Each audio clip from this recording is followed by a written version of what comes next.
Hi everybody. I think this week is a very interesting discussion and I really enjoyed reading through all of your posts. One of the points that I wanted to draw out in this discussion is that we all wear a mask. And before we get to know each other, there's always something that we will hide from other people. And that could be our sexual orientation, that could be an issue that is related to race, our traditions, or our ethnicity. That could be something that's related to our religious beliefs.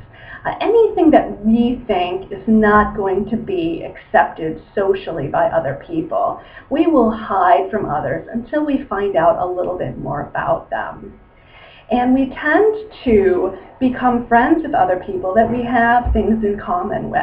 So if we share a religion, or if we share a tradition, if we share an ethnicity, we create a group, a friendship circle of people that are like us, in the hopes that we can communicate with them and not hide ourselves from them over some of these things that we find might be unaccepted by other people.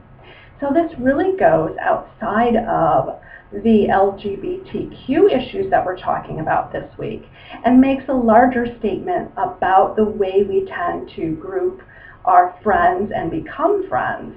Now, everybody remembers their high school days when you were ostracized for being, a smoker, or maybe a cheerleader, or a football player, or maybe you did drugs, and there were lots of reasons that you weren't accepted into a particular community in high school. And although we have matured since then, there are still some underlying statements that I think that we can talk about in regards to how we're perceived and our groups of friendships.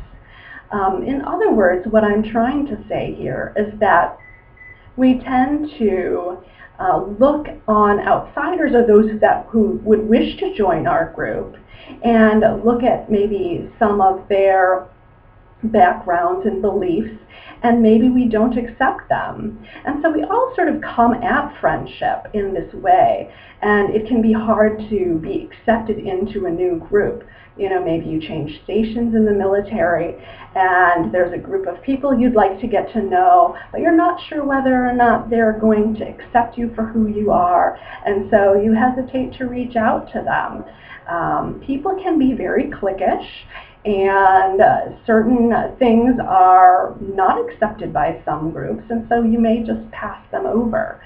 So anyway, I wanted to point out just a few of these issues because I think they really do extend into the conversation that we're having this week about sexual orientation, and there are a lot of parallels that we can draw between making friends and becoming friends with particular groups, and how these things can be barriers regardless of what the sexual orientation is. It extends out to larger issues, and many of you did point that out in your posts.